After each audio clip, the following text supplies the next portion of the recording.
You're listening to I Love This TV Show, The Golden Girls. Hi, and welcome to the I Love This TV Show podcast. I'm your host, Noelle from pastasworld.com. Each season of this podcast will contain a TV show in full. This means the length of the season depends on the length of the TV show. The first season is, of course, The Golden Girls. The Golden Girls, Season 2, Episode 7, Family Affair. Dorothy comes into the living room and stops Sophia from eating the food Rose put out for her daughter's visit. Blanche comes back and tells them her back has gone out. Blanche: "Oh, my back gave out." Sophia: "I figured that would have been about the third thing to go." Dorothy asks what happened. She saw a guy in aerobics class. He wanted her number, but she didn't want to appear easy, so she threw her legs over her head. The doorbell rings and it's Dorothy's son, Michael. Dorothy introduces him to everyone. When Blanche tries to explain about her back, Michael tells her he already knows all about her. Michael's job ended early because he got fired for not wearing a tie. Rose comes back with her daughter Bridget. Blanche offers her room to Michael since her back is out and she's going to sleep on the couch. Rose tells them that Bridget is heading off to study at Oxford. Michael and Bridget trade a few comments. Rose looks at her spread and instantly discovers items missing. Dorothy tells her Sophia took them. Blanche comes in the kitchen. Her back is still out. She's not allowed physical activity for a week and has to wear a corset. This upsets Blanche because she doesn't feel she can go for a whole week without physical activity. Blanche and Dorothy are left in the kitchen. Dorothy worries about Michael and says he's flighty. Blanche says her grandmother said the same thing about her. Dorothy: "But I'm worried about him. He's always been a little flighty." Blanche: "Oh, I wouldn't worry about that. Grandma Hollingsworth always said I was a little flighty. Or was it a little floozy?" Rose comes in and tells them that Bridget packed a meal and they went to the coast. They walked on the beach and picked wildflowers and waded in the creek. Dorothy gets very sarcastic about it. Rose realizes how much she's going to miss her daughter. Dorothy comments that she used to be close with Michael, but they think so very differently. Blanche thinks it would be a good idea for Michael to spend time with Bridget. She thinks she'll teach him some things. Dorothy's not amused about the idea of the two kids going out. Blanche: "I just thought they'd have more fun going out together than hanging around here with me and three old ladies." Dorothy looks shocked. Rose tells her that Bridget is taking her to the House of Fabric for a sale. Dorothy reminds her she fainted, so she should be careful. Rose corrects her, telling her it was the House of Wool, not the House of Fabrics, that she fainted at. Another day, and Blanche's back is still out. She complains about actually feeling old for the first time ever. Blanche: "I feel like I can't do the same things I used to." Sophia: "Rubber Woman couldn't do the same things as you." Dorothy points out that as you get older, your body changes. Sophia disagrees and says it falls apart. Dorothy says the first time she felt old was climbing the stairs to get to her daughter's walk-up apartment on the 5th floor. Dorothy then asks about Michael. Blanche says he's not there. She had a free pair of tickets to the Symphony, and Michael and Bridget went. Dorothy gets annoyed. Later that night, Rose returns. She finds Blanche reading a book in the kitchen. Rose: "Hi, Blanche. Shouldn't you be lying down?" Blanche: "Yes, but I'm tired of being on my back." Did I just say that? Blanche has shocked herself. Dorothy comes in the kitchen and asks if the kids have come back from their dates. Blanche says she heard them come in hours ago. Rose exits to say goodnight to her daughter, and on her way out, Blanche asks her if she can stop off at her room to grab her heating pad. Moments later, they both hear Rose scream and go running. Michael and Bridget are in Blanche's bed. Sophia yells at Michael first. Dorothy and Rose are very upset. Blanche tries to calm everyone down. Rose is frozen in place, and Blanche has to tell her to leave. Rose, I guess I'm in shock. I've never seen Bridget in bed with a man before except Raggedy Andy. Rose continues to be in disbelief as they reach the living room. She turns around and blames Blanche for Michael seducing her daughter. Rose, I blame you for this, Blanche. Blanche, what did I do? Rose, if you hadn't sent them on that date, Michael would never have seduced my daughter. Dorothy, what are you talking about? He didn't seduce her. Rose, oh, you were there? Dorothy, no, I happen to know he didn't. Rose, how? Dorothy, Bridget isn't his type. Rose, of course she isn't. She's too good for him. As the tension rockets, Blanche tries to calm everyone down. The fight escalates, though. Rose goes so far as to imply that Michael is a loser. Dorothy, my son is an artist. Rose, that's a nice way of saying he's a loser. The two continue fighting. Dorothy is now slinging insults on Bridget. Dorothy, Rose, what would you call a girl who sleeps with a man she has known for one day? Blanche, a good sport? Dorothy, I call her a tramp. Rose is horrified. She storms out saying she'll never be able to speak to Dorothy again.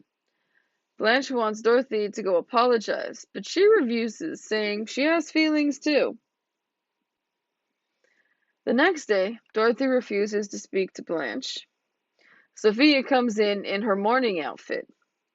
Blanche asks who she's mourning, and she says Michael. After what he did, he doesn't exist anymore. Rose comes in, and she's not talking to anyone either. Blanche then tells a story about an experience she had with a man when she was in finishing school. He got her kicked out. Blanche tells them if they and she will not talk to them, they do need to talk to their children. She tells them that she failed to listen to her children and they don't come to visit. Dorothy and Rose apologize. Sophia is the only one not talking to everyone.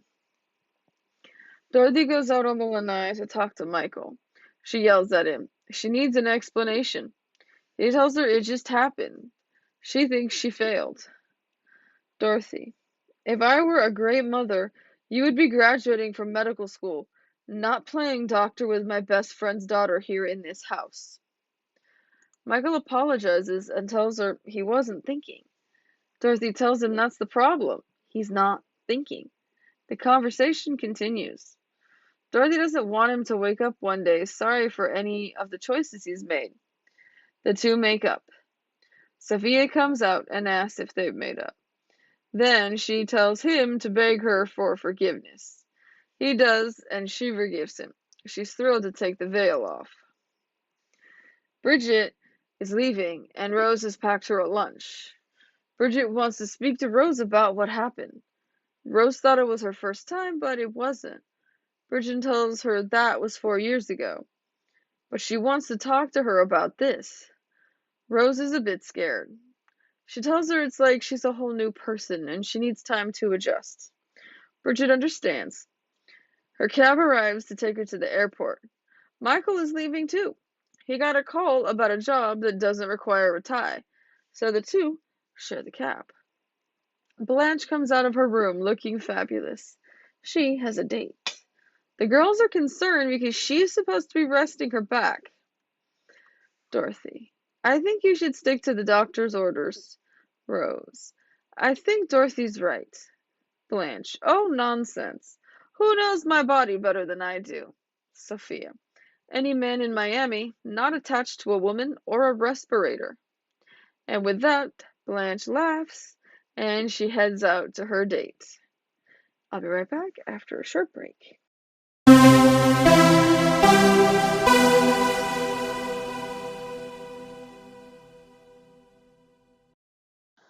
Favorite quotes. Blanche. Oh, my back gave out. Sophia. I would have figured that would have been about the third thing to go. Michael to Blanche. Oh, you don't have to explain. My mother's already told me all about you. Sophia. In Sicily, everything is set up. Dates, marriage, death. Especially death. Rose. Hi, Blanche. Shouldn't you be lying down? Blanche. Yes, but I'm tired of being on my back. Did I just say that? Rose. Oh my God, they're naked. Dorothy. People usually are in this situation, Rose. Rose. I'm still in shock. I've never seen Bridget in bed with a man before, except Raggedy Andy. Dorothy. I can't believe Alan Thicke has a hit series, but that doesn't mean it isn't so. Blanche. Who knows my body better than I do? Sophia.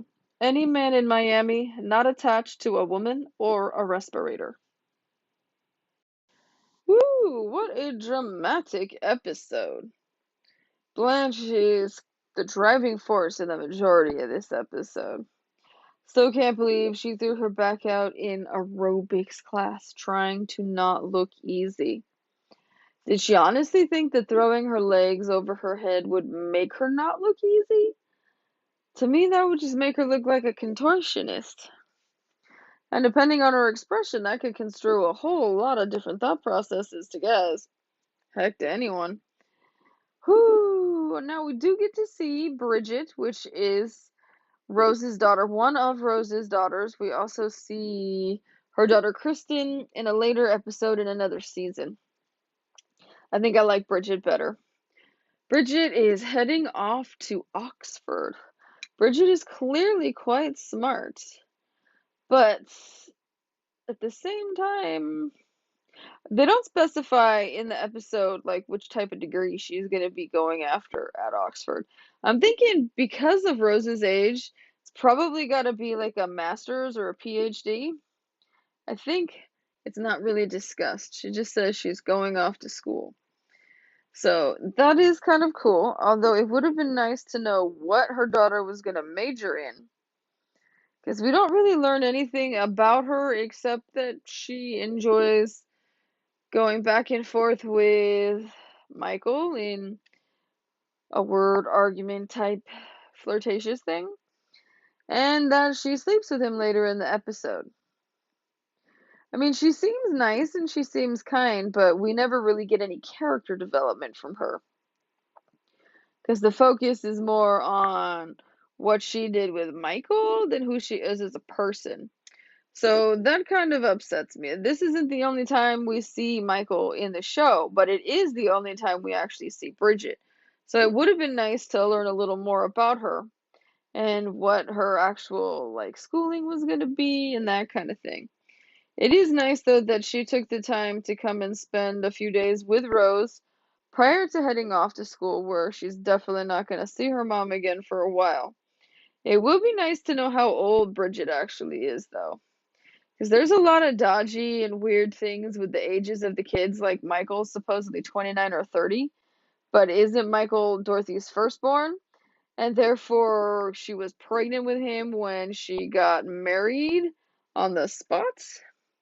So wouldn't he technically be more like 40? No, not 40. They were married for 38 years. So he'd be older than 30. He'd probably be like 37-ish, 38, somewhere around there. So yeah, the age is definitely a little off on him. It's interesting that the whole reason he quit, no, it's not interesting, it's just more kind of teenager-ish that he quit the job he had because he didn't want to wear a tie. It's just a tie. What's the big deal? I mean, it doesn't matter. Everybody can wear a tie. They're cool looking. They have great patterns and they're made out of great materials.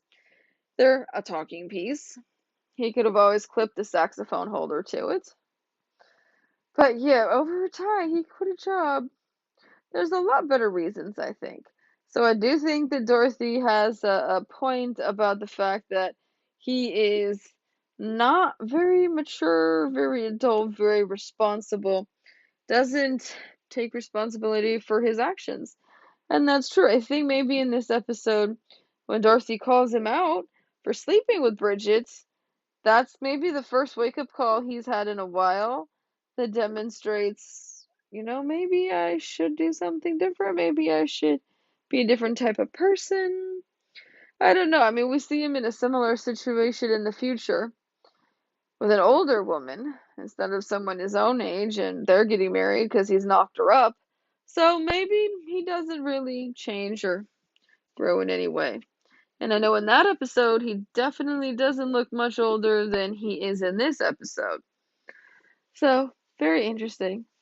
Not quite sure where or how. I get a kick out of Sophia with her morning outfit again. We see that in a few episodes. We saw that in the competition from season 1 when Augustine Bagatelli came to visit and she wanted him to clearly know she was a widow. She could have probably just said it and been in much more comfortable clothes, but this is Sophia.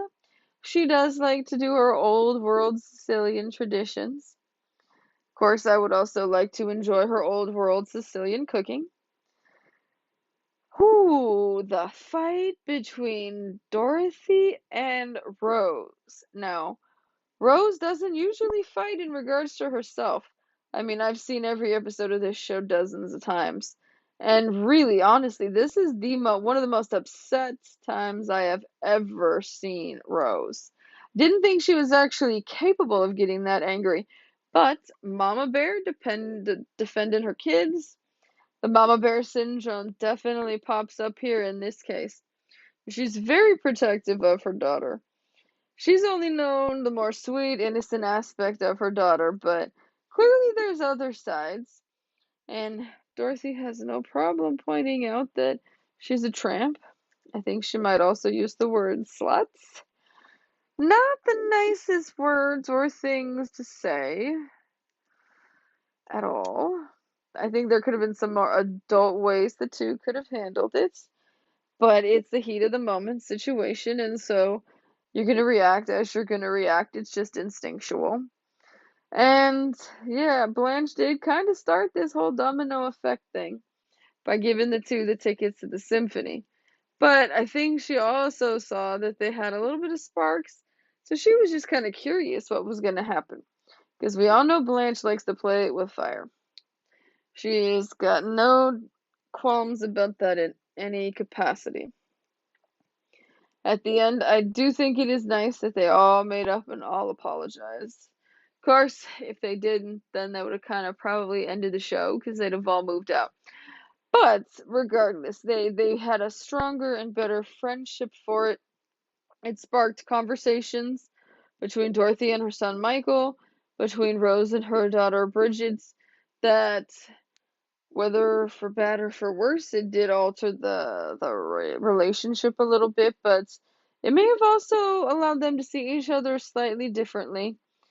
Dorothy's always protective of Michael, but in this case, she was just furious with him. And Rose just wanted to go into denial while Bridget wanted to actually discuss it. Well, Michael, of course, thought that he really didn't do anything wrong. And that does kind of seem to be the way he goes through life. He's very much like his father Stan. Neither of them seem to think that there's anything wrong with anything they do. Maybe it's just a genetic thing there. Quite interesting. But the episode does end with everybody on good terms again. Bridget going off to Oxford. Michael going off to a new job where he doesn't have to wear a tie. And everybody is calm and happy, and I believe they head back into the kitchen for cheesecake. Thanks for tuning in to the I Love This TV Show podcast. If you would like to make a donation in support of this podcast, you can through Cash App to Pasta26MC. That's pasta like the food, the number 2, the number 6, M as in monkey, C as in cat. If you would like to sponsor this podcast or advertise on it, please send an email to podcast@pastasworld.com. As always, you can go to pastasworld.com for more information. It's been great reliving this episode with you. Please check out the podcast website, anchor.fm/. I Love This TV Show, no spaces. You'll be able to see the show notes and also support this podcast. To check out everything I'm up to and nerding about, head over to pastasworld.com. You'll also find additional content there. Thanks for listening, and stay golden.